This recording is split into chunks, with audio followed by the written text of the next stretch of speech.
Welcome in. It is the inaugural edition of the Beast of the East here on the Believe Podcast Network. And also coming to you, you can actually see our faces now, thanks to Steve Willis and Willis Digital Media, home of the Palmcast. If you've been living under a rock in the Ole Miss world and you've missed it somehow, he is the creator of the Palmcast and also creator of SEC After Dark. So joining me, as always, my co-host Craig Ladd. Craig, what's up, man? Not much, Corey. Excited on this inaugural edition of the Beast of the East, and looking to get into in depth with all these teams from the East. Hey, you know what? We have football right around the corner.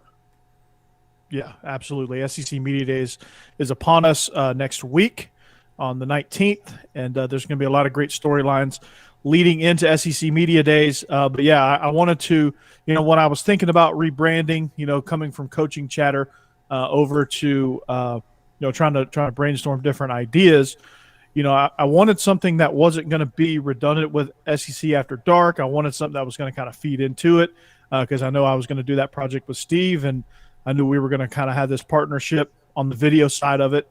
And, I thought, hey, why not go in depth on the Eastern Division, because you're a Tennessee guy, I'm a Georgia guy, and so that's where our focus is most of the time anyway. So I'm excited, man. I'm excited to be here. Of course, we were presented by betonline.ag, and as you guessed it, that NBA Finals is going as advertised. Man, it is it's heating up, man. And the Bucks just tied it up, and I might, Craig, for the first time. Actually, it wouldn't be the first time; it'd be the second time. But it'd be the first time I bet on playoff basketball. But I might jump in on some of this NBA action. What do you think? I'm more of a baseball guy, so I'm more into the baseball. Not going to bet on the All-Star game though, because that's nothing but a scrimmage. But the second half, I've got my eye on some teams, and I definitely will lay some swag on them. Well, don't bet on the Braves because Ronald Acuna is out for the year with his torn ACL. And if you head to Bet Online, I'm sure earlier you could have found some props on Home Run Derby. That would have been kind of interesting to bet on. So what you need to do is you need to visit the website today or use your mobile device to join and receive your 50% welcome bonus on your first deposit. So before that next tip-off, face-off, or pitch, head over to BetOnline and start playing today. That's BetOnline, your online sportsbook experts. Want to kind of reset our brand again. We said we're Beast of the East. We're going an in-depth look at the Eastern Division. Some of the topics, as you can see right down below. We're going to talk about some main storylines with each team. The big story with the Eastern Division is right now is, it's Georgia and everybody else. Is there anybody that can catch Georgia? There's certainly some intriguing teams laying in the weeds. We're going to talk about that and some surprises, some things that you're looking at or predicting that could surprise you, good, bad, or even ugly within the East. You can find me everywhere you can find me. You can find me at the Believe in Georgia Dogs podcast, at Believe in Dogs on Twitter. You can find that show at Coach Burton 36, as you see right above. You can find Craig at D Craig Ladd, which is actually right above your head. Craig, anywhere else we can find you? No, that's the best place. Good deal. So, want to give one last shout out, and I'm going to reach out to Kenny Salas and see if he wants to renew for a whole new package of shows. But Keller Williams Realty in Wilson County, the hometown team, is phenomenal. They've got a lot of great things on the market. They do a phenomenal job out there in Wilson County, the Lebanon area. And if you need a home in that general vicinity, Kenny Salas, Kelly Salas, those are the people that'll get you right. Visit hometownteam615.com. And they will do it right for you, and they'll get you set up with the home that you desire. So check them out. They have a lot of good drawings. I entered one time for a Blackstone grill, which is that griddle top grill. So they have legit prizes, and I think I saw a big green egg one time they were giving away. So no shortage of quality of prizes. So check them out. Craig, you want to get into it? Let's do it. I'm ready. Let's do it. All right. So we want to talk about some some storylines. We're going to go team by team and kind of just give our brief 30,000-foot view. And what this is going to do, Craig, is set up the rest of the summer leading into the season, where we will do a full devoted show to each team as we move forward. So that'll be seven preview shows leading up to the first game. So, and then any storylines that we have, or any special guests that we want to bring on preseason, that would be great. And then we'll set up for the season where we'll just be reacting and analyzing and all that good stuff. So let's start. I have it pulled up. Let's start with the Kentucky Wildcats. So let's go random here. When you think of Kentucky, all right, their 2020 record in the 10-game SEC schedule, they were 5-6 overall. Mark Stoops is heading into his 9th year. He's one game shy of 500 at 49-50. They made a bunch of changes in the offseason, overhauled their offensive staff, and got a brand new philosophy, brand new identity, which was badly needed. And they're always good on defense. So initially, when you think of the Kentucky Wildcats, what's the first thing that jumps into your mind? Well, Corey, I think like many teams in the East, besides Georgia, they're unsettled at quarterback. Who's going to be the quarterback? Mm-hmm. Is it going to be Joey Gatewood? Is it going to be Bo Allen? Is it going to be the transfer Will Levis? That's the big question. And like I said, like many teams in the East, they have the same problem. Now, I really love the running back coming back, Chris Rodriguez. He rushed for 785 yards, 11 touchdowns. So he's going to have to shoulder a lot of the load, because you're going to have a green quarterback, even though Gatewood played a good bit, but he's still not a proven commodity there. Right. And that's always a concerning thing, because, you have to figure out that quarterback position. And that's been something that's plagued them, I should say, over the course of the year. But, then again, they're going to have a legitimate offensive philosophy. So, it's going to be kind of who fits right into that. Is Joey Gatewood the guy? He didn't work out for him at Auburn, had a kind of a disaster of it last year, but some of that might have been what was going on with Eddie Grant and that coaching staff. So, I mean, I think Joey Gatewood has the talent. I think he's the guy that should be the guy that runs away with the job. But Bo Allen is, he's a tough out. He's somebody that can do something special for the Wildcats. So I'm looking forward to seeing, like you, who wins this quarterback battle. And that's going to determine a lot of things when you look at their offense. And no doubt, they return a good wide receiver in Josh Ali. Had 54 receptions last year, 473 yards. 3 starters on the offensive line. But as you said, I mean, you could make the case. One of the reasons why, I'll say one of the reasons, not the reason why Georgia is the prohibitive favorite, is because they have a proven quarterback coming back. That helps. Yeah, there's no doubt about it. JT Daniels. That helps. Back. And really, there is no other team in the East that can claim that now. There's some guys coming back, but nowhere near the pedigree accolades that Daniels has after his 4 starts last year. And we'll get into that in just a little bit. But when you look at Kentucky's defense, they have a linebacking core that has a lot to replace. They have a first-round draft pick in Jamon Davis, and a hybrid pass rusher, Boogie Watson. They have some things to replace also in the D-line, but DeAndre Squares, he's somebody that jumps out. Jordan Wright is somebody who made 45 tackles on the outside of the linebacking core. You have a transfer from Ole Miss, Jaquez Jones. He knows the league. He's a player that could step in and kind of contribute for Mark Stoops. The defensive line, they lost Quentin Bohanna, but you have Marquand McCall, who's almost 400 pounds. He's a couple of biscuits away from that. He's somebody that could bolster the defensive line, somebody that could be that run stuffer in the middle that creates all these double teams that allows the linebackers to really move. And then you look at the secondary, Kelvin Joseph and Brandon Eccles got both to the NFL. But you have guys like Tyrell Ajan, I think these names are killing me, and Yusef Corker, a couple guys that got to really stand out.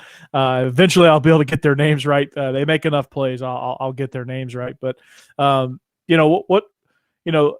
Kentucky's defense is usually the mainstay of their team. What stands out to you about their defense? Well, the thing that stands out to me is they lost a lot from that squad last year. And you mentioned both of the guys, their top two returning starters, Corker and Square, finished second and third, respectively, in tackles. But they lost Bohannon up front, the big defensive tackle, who was just he was very solid, tough to move out of there, was really key to their run defense. So they have a lot to replace defensively. No doubt. And, Mark Stoops is somebody that can develop some talent. So I'm not really overly concerned about that. So it'll be interesting. A lot of people have them picking, or a lot of people are picking them second in the East. I don't really buy it because of the quarterback situation there.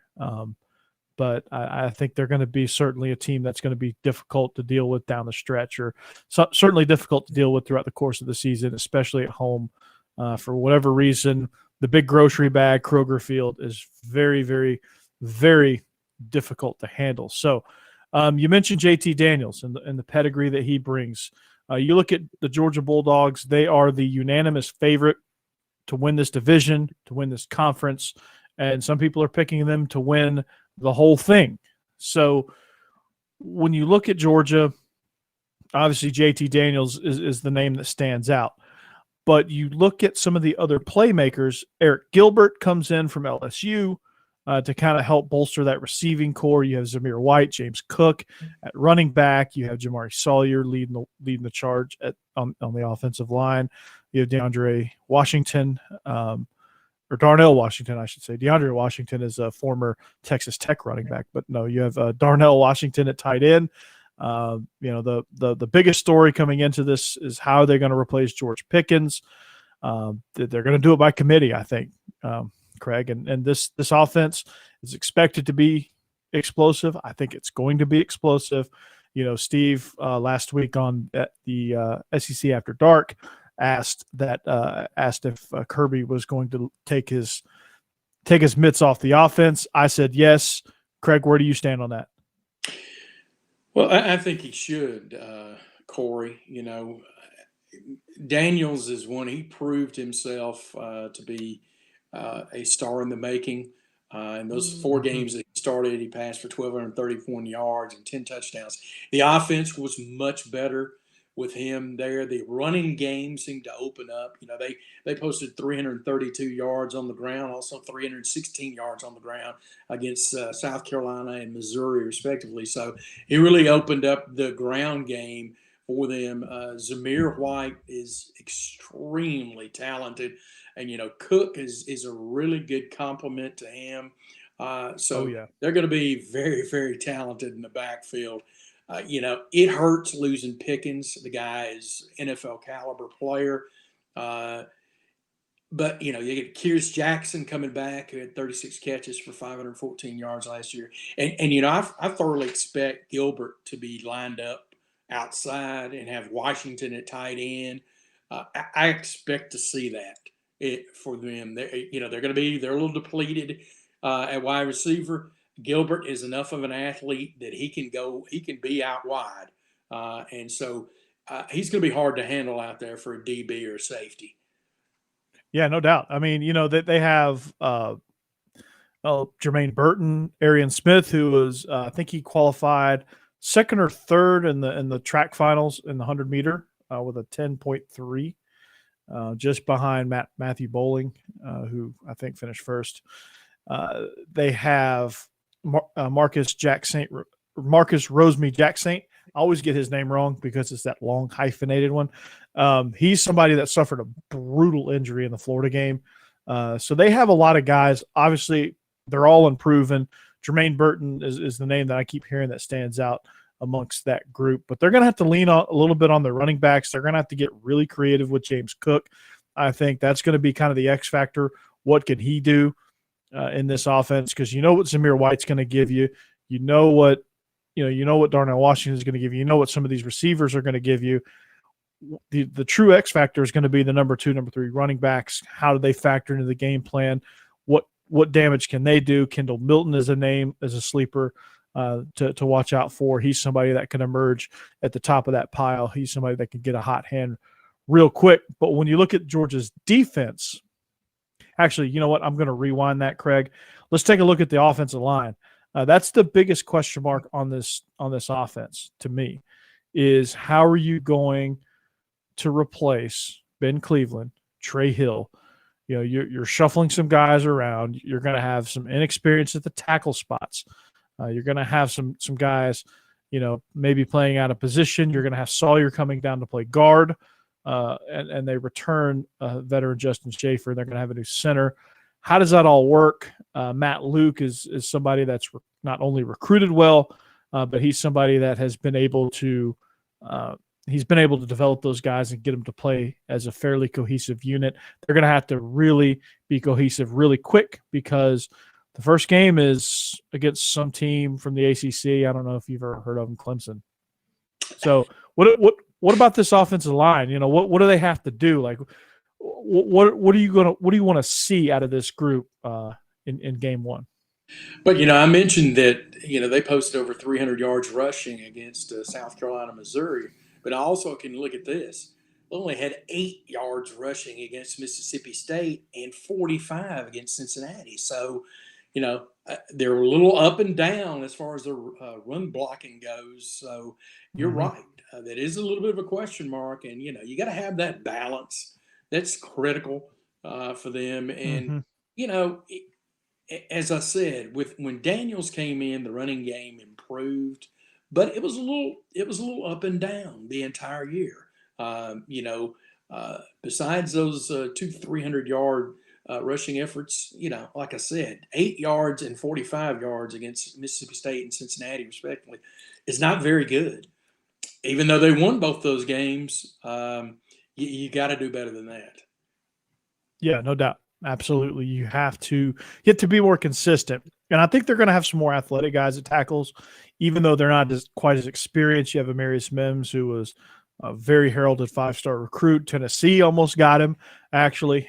So you gotta kind of look at it and say, okay, there's going to be some growing pains, and JT Daniels is going to have to adjust his game and his pocket presence a little bit to kind of help those guys out. And these running backs are going to have to help these guys out as well. And of course, Todd Monken with his play calling is going to have to kind of get more creative to make sure that these guys can be in positions of success. So switching over to the defensive side of the ball, Craig, obviously Jordan Davis and Adam Anderson are two names that are standing out for Georgia. But, you know, you look at the secondary coming into the spring, you're thinking, oh, wow, got to replace Richard LeCount.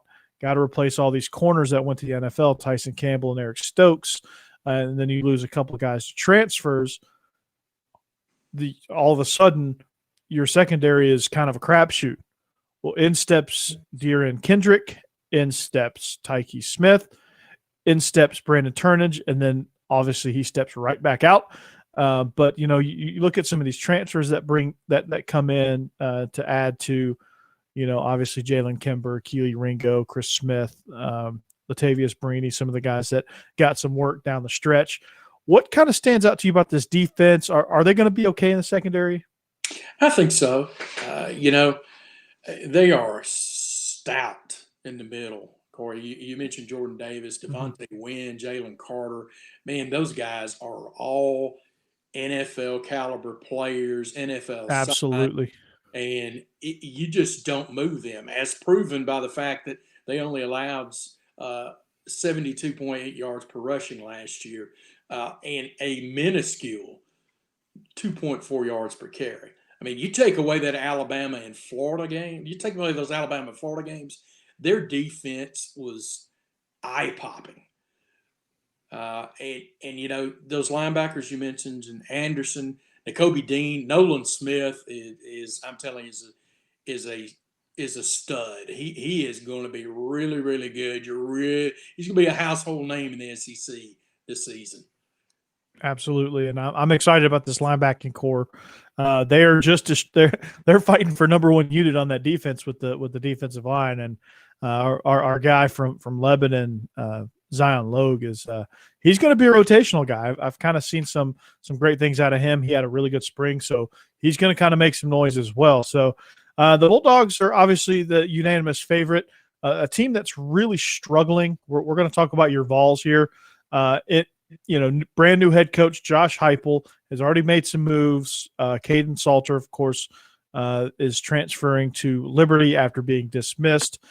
But this quarterback position is going to be something that's interesting. But one of the things I will say about Josh Heupel is the football games at Tennessee will not be boring. I guarantee you that. They're going to be fast-paced, up-tempo. You're going to have to look at your program several times to figure out who the heck is playing, but it's going to be an exciting brand of football, and I think they'll get on their feet really, really quick. But Craig, what do you make of this quarterback situation? Well, Corey, there's all, it's wide open. Obviously, they've got a couple of transfers in there. The latest one being Joe Milton from Michigan.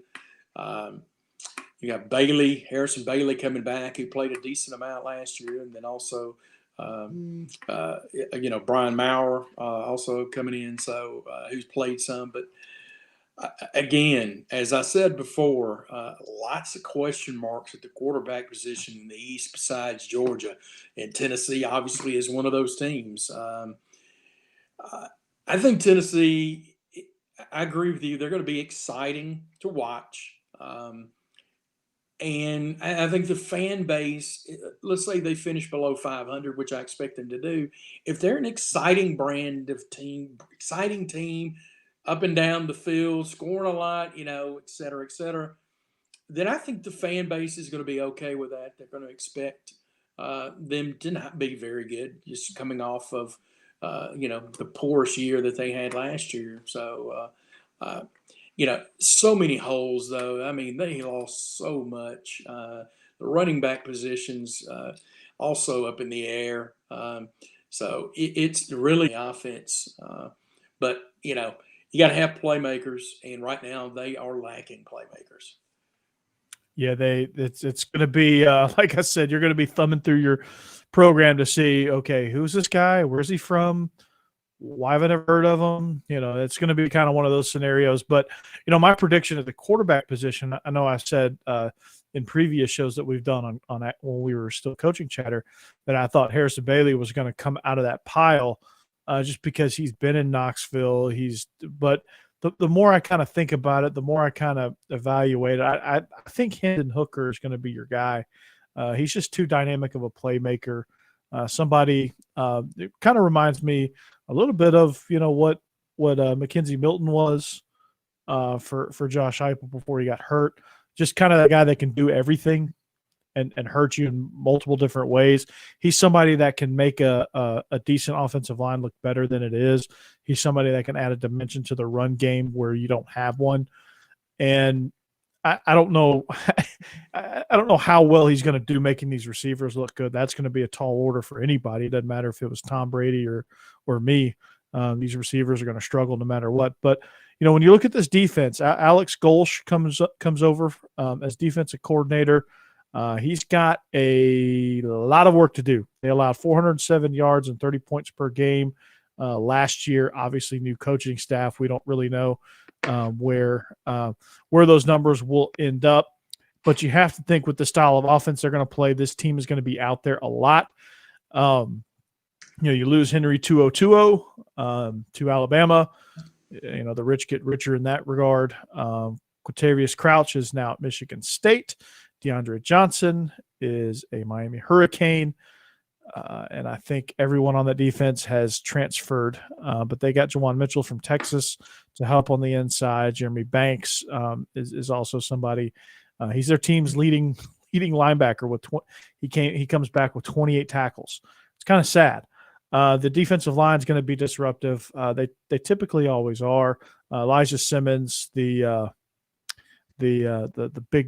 big 320-pound nose tackle from Pearl Cone, right up here in Nashville. He returned to that defensive line. He's going to do some things. And Aubrey Solomon coming over from Michigan and Jim from under Jim Harbaugh's nose. He comes down to Tennessee. He looks to add some depth on that defensive line. If there's anywhere on this defensive unit that you can build from, the defensive line is a great place to start. I agree with you, Corey. I think both sides of the line of scrimmage will be the strength for Tennessee, if you can say that's a strength, to be quite honest with you. But they do have experience on both sides of the ball along the interior line. As you said before, it's going to be extremely interesting at the linebacker position because obviously those guys up front, their jobs are to keep those linemen off the linebackers, but if those guys can't get in position to make tackles, it's not going to matter. They have a few players coming back on defense, Alontae Taylor being one of those at cornerback. So it's not barren when it comes to that. But again, you wonder how much Tim Banks is going to be able to get this team to play well. His first year as a defensive coordinator. So it will be very interesting to see. Tennessee is just really, it's just your guess is as good as mine type team. You just don't know what you're going to get out of them at this point. I've liked what I have seen from Heupel so far. I was on a Zoom call with him with the Tennessee Football Coaches Association. I was very impressed by him. During the call. His presentation I thought was very thorough, very informative. I think it's gonna take time. That's just the main thing it is, and fans are barking right now because they're not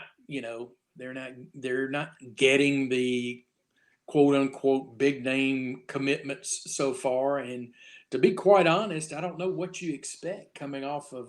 Give it time. Season you had last year, and you have the impending NCAA sanctions coming down. I don't know what you expect, to be quite honest. As I said before, if I'm a top-notch player out of the state of Tennessee, and I aspire to be in the NFL, I kind of think about whether or not I'm going to go to Tennessee or not. You got to think about the next level. You got to think about your future and let your heart not make your decision. Let your brain make it. And, there are many, many question marks with the University of Tennessee right now. Yeah, no doubt. For them, just be competitive. Just put a good brand of football out there. Recruit the best that you possibly can. And just let Josh Heupel do his thing. Be patient because he's a good coach. He's proven that, right? And he's not only taken Scott Frost's team and maintain the level of play, he's elevated it there to where UCF is now somebody that is, with this expanded playoff that's pending, there's somebody that is thinking they're going to be in that all the time.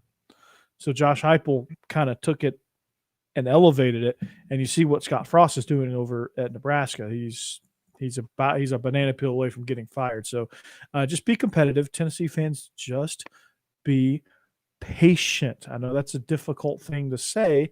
Easier said than done. It's a difficult thing to do, but it will pay off. I promise you. I think this is the right hire for them. And I think you're gonna see that he's gonna be exciting. He's gonna be competitive. I was on that same call. I'm kind of buying what he's selling. They're just so far down in the dumpster right now that it's going to take a minute to climb out, but they will. They'll be just fine. Another team that is just fine. Actually, they're actually pretty good, or really good. They're the defending East champions, the Florida Gators. They finished 8-4 overall. They had a disastrous finish to the season, losing to LSU, losing to Bama, and then getting absolutely skull drug against Oklahoma. This is a family show. I'd say something else. It was a disaster to say the least. They lose Kyle Trask. They lose Kadarius Toney. They lose Kyle Pitts. They lose Trevon Grimes. I don't know who else they lost, but I'm sure they lost him. So they lost their entire offensive production. In steps Emory Jones. He's an interesting style of quarterback. I debated this on my Believe in Georgia Dogs podcast last week, or actually my last episode. I went solo, talked about him versus JT Daniels and kind of where they stacked up with each other. Emory Jones is getting a lot of love at the quarterback position. Craig, do you think, and Steve and I debated this actually, do you think that Dan Mullen is going to try to do the same stuff that he did with Kyle Trask, or are you going to see an offense more geared towards what he did with his quarterbacks down at Mississippi State with Chris Ralph, Nick Fitzgerald, Dak Prescott, those guys? I think you're going to see an offense that's going to be similar to when Mr. Tebow was there, because Emory is that type of quarterback. He is a bruiser. He can really run. He averaged, I think, over 6 yards a carry last year in limited carries, obviously, but did get pretty good bit of playing time last year. I see a similar type offense to when Tebow was there. I think he's going to be running the ball a good bit. And as I said, that type of quarterback was used very effectively when Mullen was at Mississippi State. Yeah, I mean, I think so. I think you're going to see a lot of, he's obviously a dangerous runner. He's going to have to be a better passer if they're going to think about contending in the East. They've got talent, so they're always a contender. But I just think, to me, they take too big of a step back. I mean, you lose that much firepower, you can only take a step back because they haven't recruited a bunch of 5-stars coming in behind them. I mean, they have Jacob Copeland. And they have Xavier Henderson, but outside of that, it's kind of a mystery where, you have Kimward Gamble, you have Keon Zipper, you have, a bunch of different things, but, and you have a rushing attack that really kind of hasn't got off the ground since Dan Mullen's been there. And they've had some pretty good running backs, but they just haven't really been able to do a whole lot with them production-wise for whatever reason. They're going to have to get a little bit more balance in their offense if they're going to be successful. Whether, with Kyle Trask, obviously it was really heavily driven in the passing game. With Emory Jones, obviously it's going to be back the other way. So they're going to have to try to find that balance offensively if they're going to do it. But they have 3 starters back on the offensive line. They're going to be good on the offensive line, but are they going to be great? I don't know. There's a lot of question marks on this offense. That's got me concerned. I think that, they're in a competition for that second spot. Obviously, they're defending champions. They better be in that. They better be in that conversation. But I just don't think they have enough firepower offensively to really keep up with a lot of these teams. No, I agree with you. There are numerous question marks with this team, not only at quarterback, but at wideout, at running back, and along the offensive line. You got Damian Pierce coming back. He was their leading returning rusher with 503 yards. It's going to be interesting to see. Arguably, they had a top 5 transfer come in. Could be the number 1 guy, depending on who you talk to. And DeMarcus Bowman, who from Clemson, who's a former 5-star recruit. They're going to give him some. They're going to want him to play and show off his talent. But you're right, Corey. I mean, when you lose what they lost in Trask, Pitts, Tony, and Grimes, I mean, that is tough to overcome. There's only one team in the conference that can overcome that, and they're in the West. And they're exactly. And they're the defending national champions.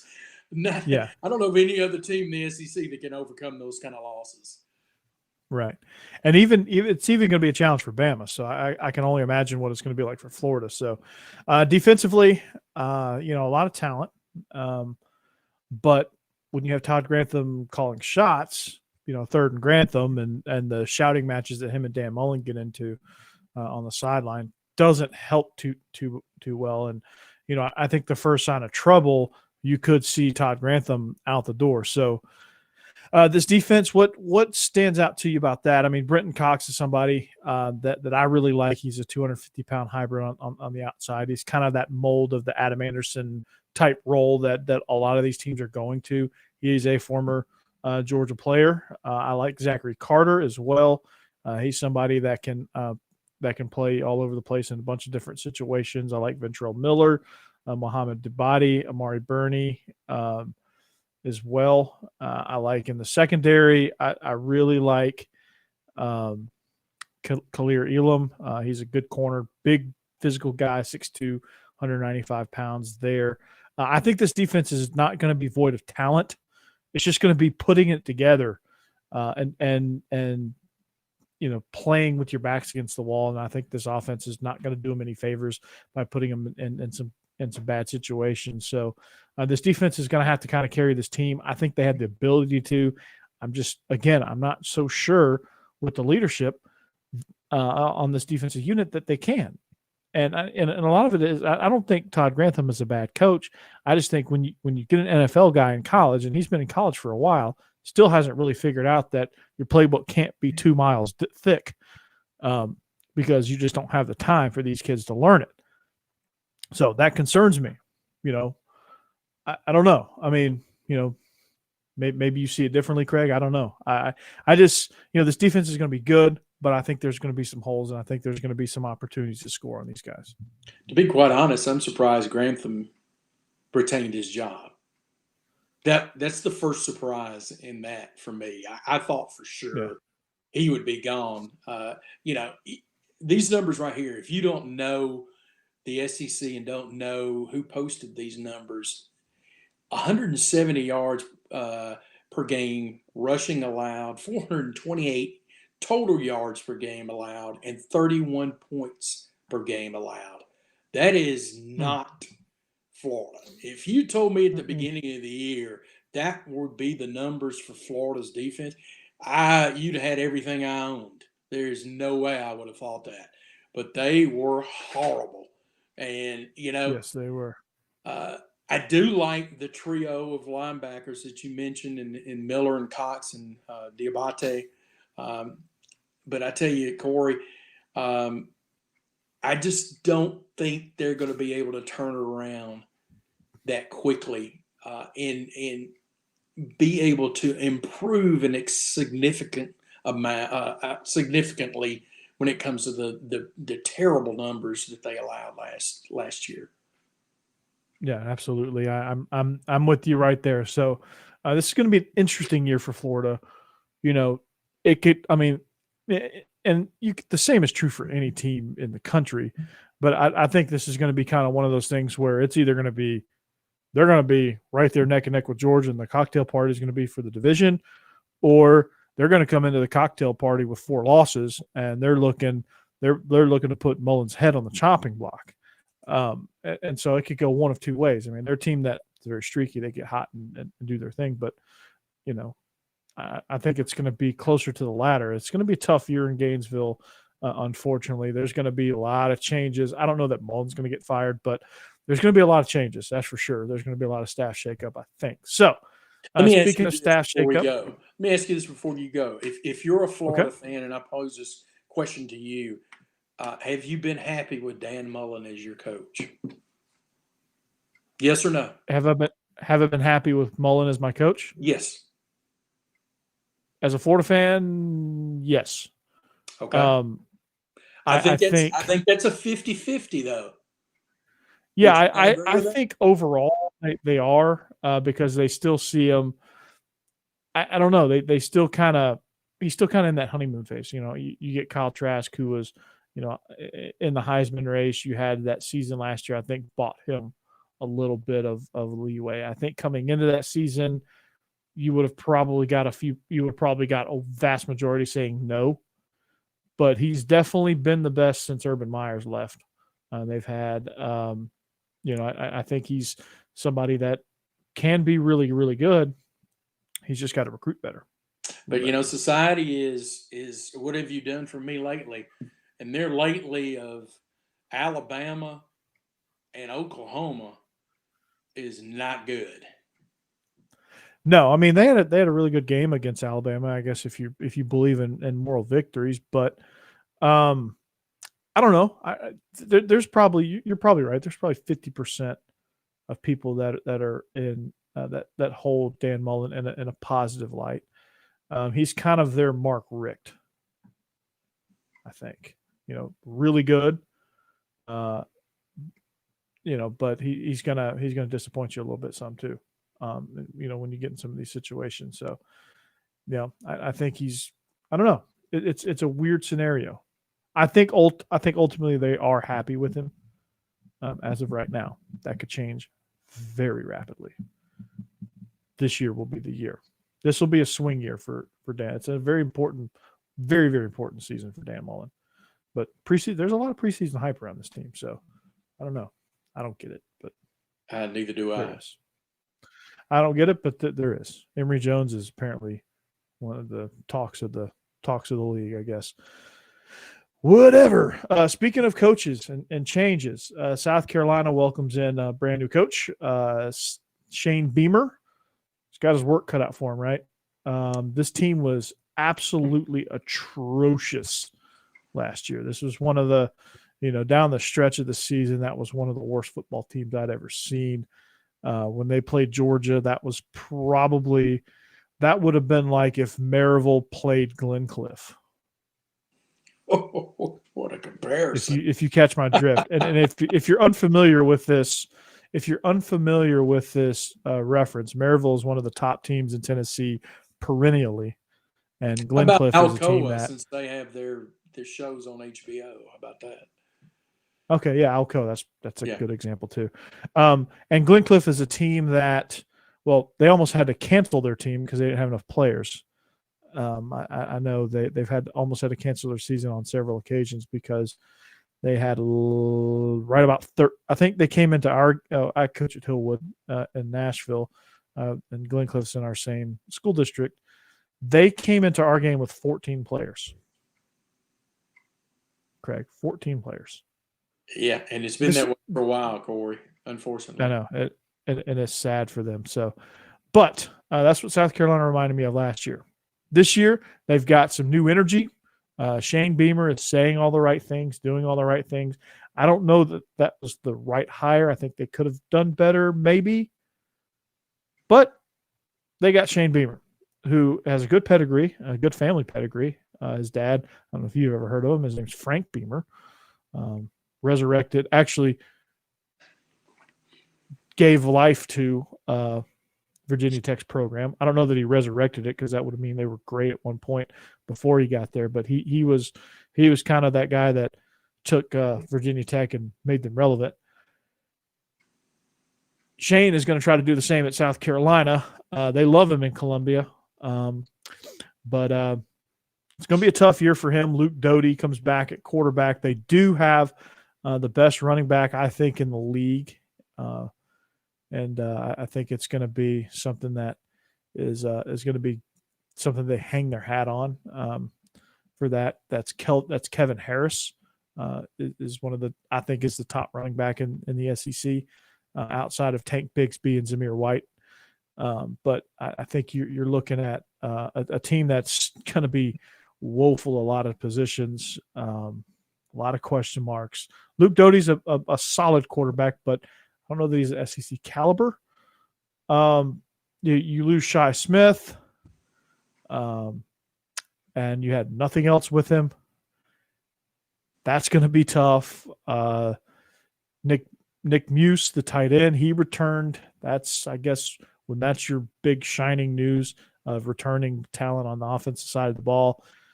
Jalen Brooks, DeCarrion Joyner, 6'7", EJ Jenkins. Some guys that, again, like Tennessee, you're going to have to flip through your program and say, who? What do you make of this ball club? I know nothing about South Carolina. I don't even know where to start with this group. They both lost a ton of guys. They are devoid of talent that they need to compete for division championship. So they're going to really mirror each other. It's going to be interesting to see which of these teams does better than the other. Will it be Beamer? Will it be Heupel? Well, that's a good question because on paper they're a lot alike. Exactly, they really are, and I would say I don't want to spend too much time on South Carolina because we're gonna. I mean, we could spend a whole 2 hours trying to figure them out, and we'll have Chris Clark from Gamecock Central to help us do that here in the on a future program. But the goal for them as well, same with Tennessee, is they just need to establish an identity, get something out on paper, put a competitive product out there, and just see where the chips fall, because this is a weird league. And you play well on the right day, you could slip up and beat a Georgia or a Florida. In Muschamps last year, they slipped up and actually the second to last year for Muschamp, they slipped up and beat it. Muschamp was on the verge of being fired that day, and they ended up upsetting Georgia. And what was a woeful day for Jake Fromm. Stuff like that can happen because it's a weird league. It's a competitive league. But South Carolina is a team that needs to get back to that, get back to their Spurrier type days. And I guess on the bright side, I don't want to be a Debbie Downer on South Carolina. On the bright side, Shane Beamer knows, because he was with Spurrier for a few seasons. He knows kind of what that's like and how to get there. Now he's just got to go out and do it. So, yes. Anything else? I mean, I agree with you on that. In a lot of ways, if you wanted me to pick the East right now, I would probably pick. I would definitely pick Tennessee above South Carolina in the I would too. And just because of the style of play. Exactly. I'm like you. I don't really have that much faith in Beamer at this point. I don't know. He's not a proven commodity like Josh Heupel. So I think that carries some weight. He's been there before. He knows what it is. I don't know. I don't know about Beamer when it comes to that point of it. And so I think Tennessee has a distinct advantage over South Carolina in that aspect of it.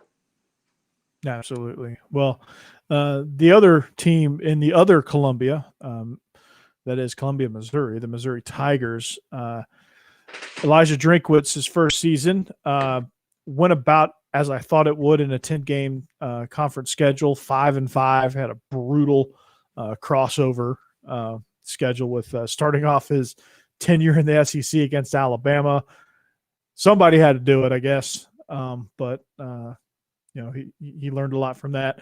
Then, of course, the loss to Tennessee in game 2, and then kind of improved some things. So one of the things I really like about this Missouri team, and it's going to be one of the biggest keys, is their team that they're the only other team in the East that I think does not have quarterback questions. I really am a big fan of Connor Bazelak, or Bazelak, or however you say it. Again, names. I'm going to pronounce these names better as we go.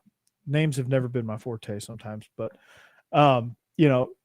but I really like Connor Bazelak, and I really think he played extremely well down the stretch of the season. I know that a lot of things didn't go their way. They got thumped by Georgia, but of course Georgia was somebody that was really good. They lost to Mississippi State. They lost to Tennessee by 20. They lost by 23 to Tennessee. Some of their losses were big losses, but they're going to be a team that's going to bounce back. They beat LSU, which, you could take that as you will. LSU is still a storied program, so that's still considered a great win, even though LSU struggled last year. So I'm a big fan of what Bazelak can do. The question for me is, what do they do to replace Larry Roundtree? How do they replace him? That's a good point, and I agree with you. I really liked what I saw out of Connor Bazelak.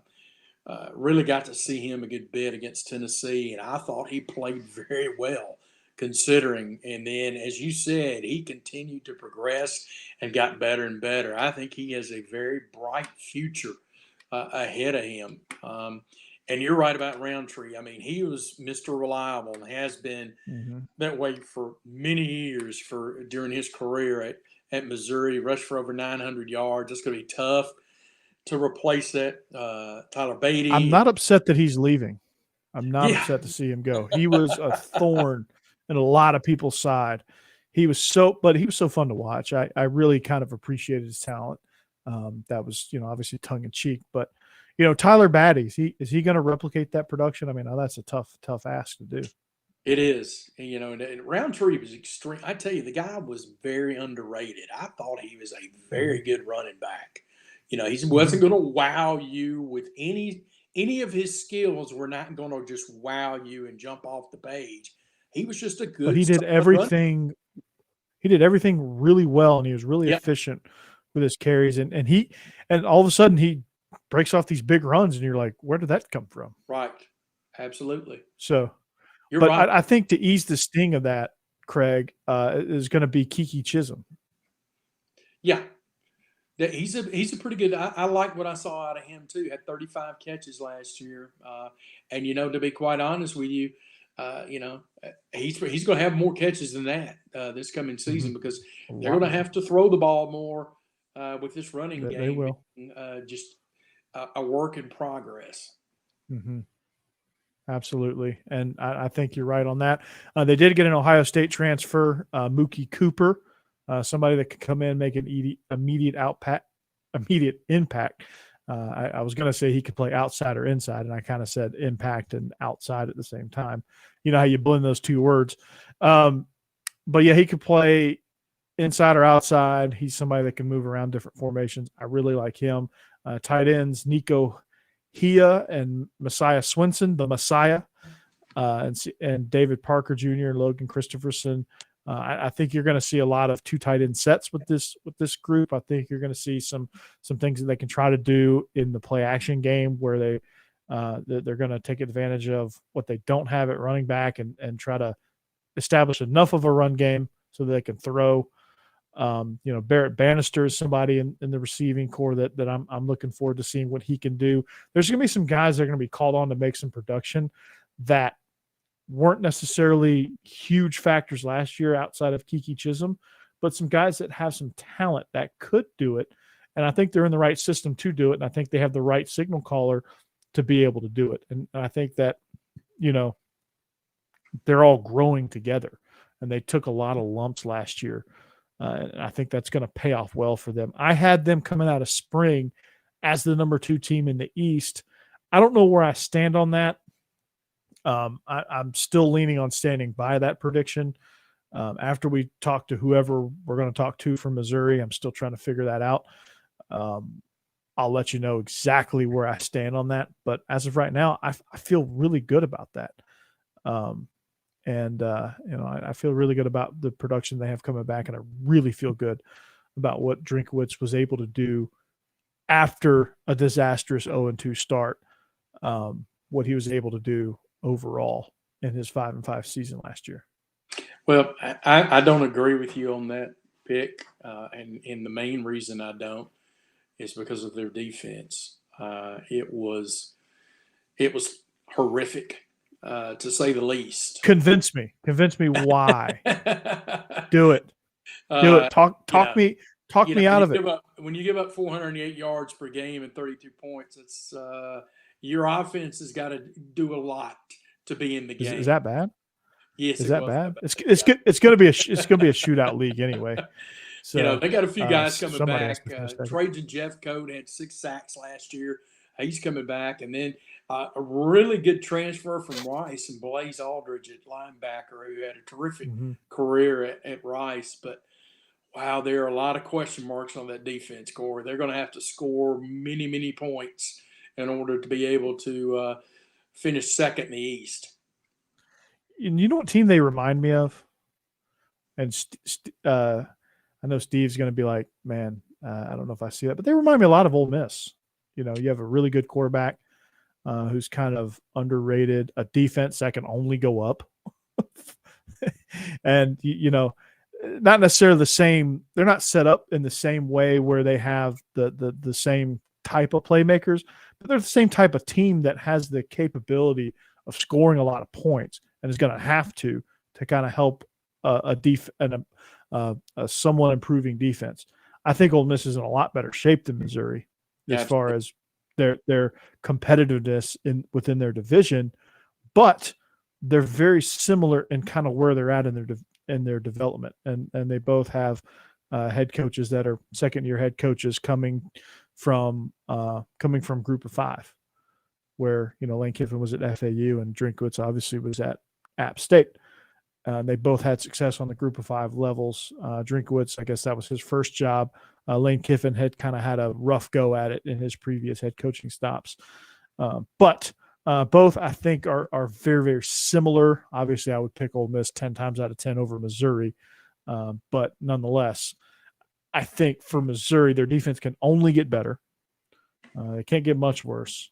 Their offense is going to have to find a running game, and I think. Lastly, we don't look at Ole Miss because they're in the West, but lastly, we look at Vandy really quick because there's not a lot to talk about with Vandy. But I'm leading the charge on the Ken Seals fan club.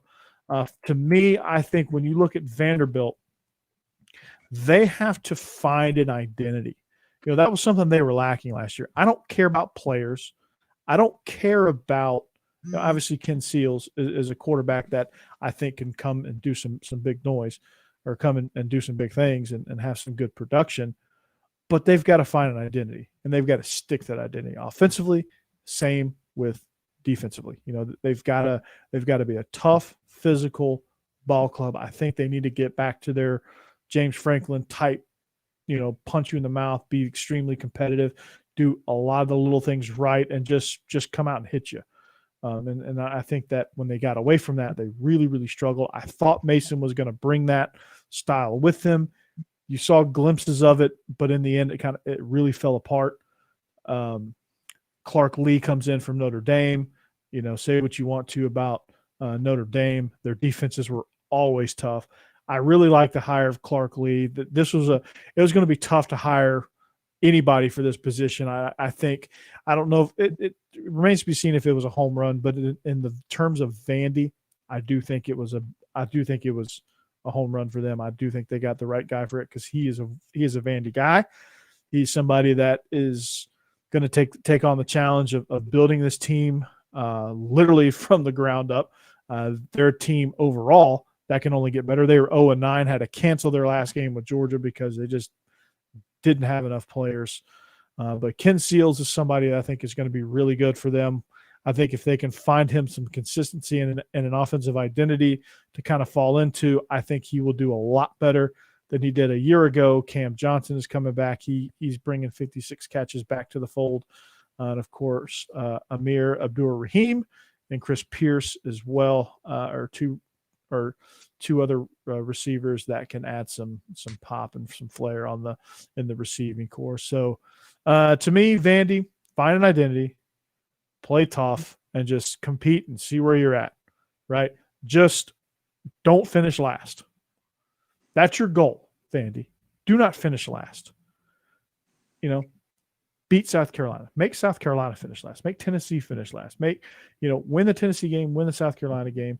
Slip up and beat somebody you shouldn't, like Kentucky or Florida or somebody like that. I don't think they'll beat Florida, but you know where I'm going with this. But yeah, just if they find an identity, in a couple of years, they could be somebody that's really, really tough to play against. Like kind of what Kentucky was when they first hired Bob Stoops, when they first hired Mark Stoops. They were a team that was grossly underachieving. They were a team that needed identity bad. And they found one with Mark Stoops. Vandy could find some similar success in over the course of a few seasons with Clark Lee if they just do it. Well, I agree with you on Ken Seals. I really liked what I saw from him, and he was really handicapped last year by the running game. They could even rush as a team for 1,000 yards. That's hard to believe. Only averaged 3.01 yards per carry.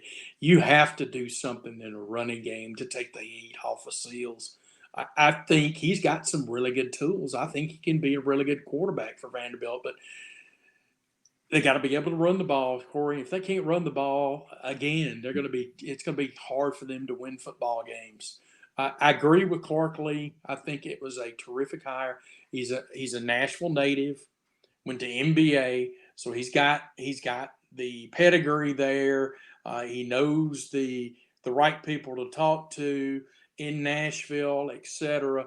I think that was very important in hiring. You're bringing in guys that and you know this as well as I do, Corey.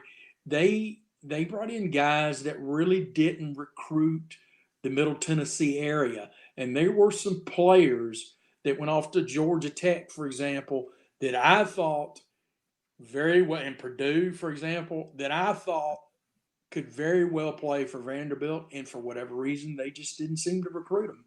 I think It's that's going to asinine that change they this can't recruit year. Nashville. That's going to change. It already has changed. He's got a commitment from a kid from CPA, a linebacker who's a good ball player. That's going to change. But again, there is a lot of holes in this team, and it's just not something you're going to come back from that quickly. Oh, you were 0-9 for a reason, Corey, and it just doesn't change overnight. And they were a woeful 0-9. It's not like they were Yeah. in a lot of ball games. I mean, they were getting 50 burgered every week. They were run off the field. I mean, they had to, thanks to Sarah Fuller, they weren't completely embarrassed. They at least had one good positive storyline for that, and even that came with a lot of controversy. So I think that when you look at Vanderbilt, again, just get some positive momentum. So, I'm right there with you. But as we close into the end of the show, let's rapid fire this, and we can carry this over into our next episode. Anything going to surprise you, good or bad? Like, what's the biggest thing that's going to surprise you? I think the thing that could surprise me is if Florida falls off more than, let's say, they don't finish second. What's that going to do? Are the Gator fans going to be howling because they're not competing with the Alabamas and Georgias and LSU's like they wanted to be when they hired Mullen.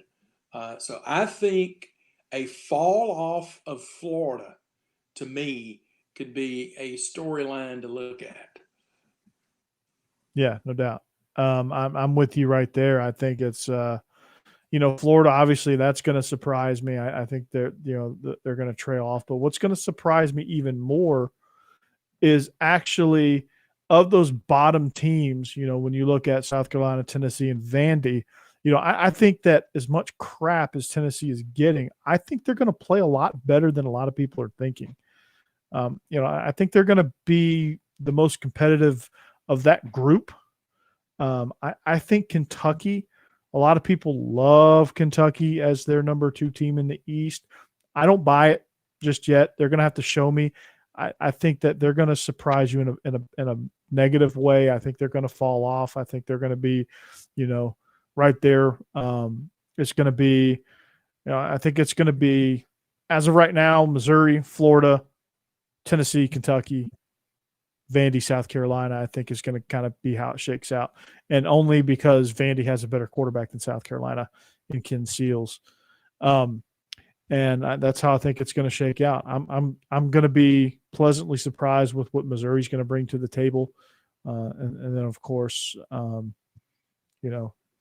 Georgia is going to give me, hopefully going to give me a lot of great news this season, barring injuries and whatnot. So that's going to be within the Georgia team. I think Adonai Mitchell, formerly of Cane Ridge High School here in Nashville, is going to surprise a lot of folks with his production. He's going to be somebody that can find his way onto the field for the Georgia Bulldogs. So I'm excited with that. Is there anybody that can compete with Georgia this year? Let's just go ahead and answer that question. This season, no.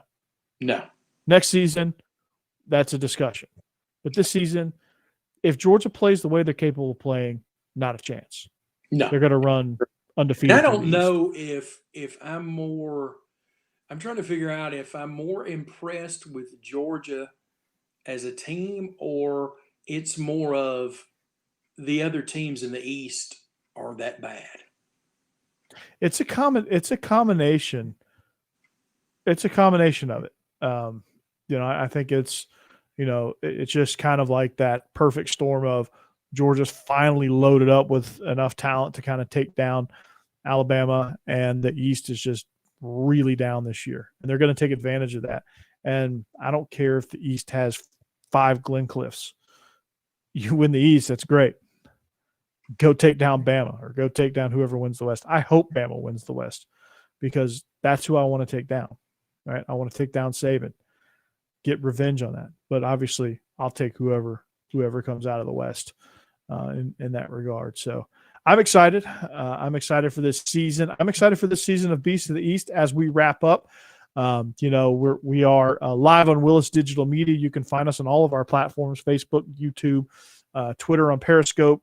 You can find us on Twitch if you follow the Palmcast. And then, of course, you'll be able to get the audio version on the Believe Podcast Network, wherever you find your podcast: Apple, Google Play, Spotify, Stitcher, to name a few. So, Craig, we're going to wrap this thing up right here. We are a touch over an hour, which we had a lot of excitement. We had a lot of cool things to talk about.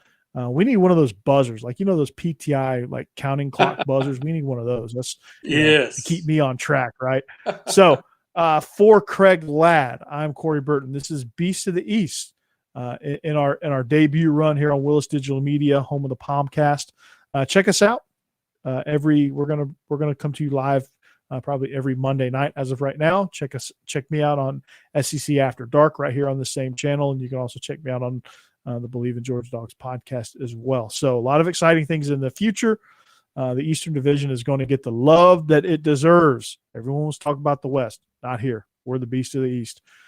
We are the Beast of the East on the Believe Podcast Network, presented by betonline.ag. Thank you, and have a great week.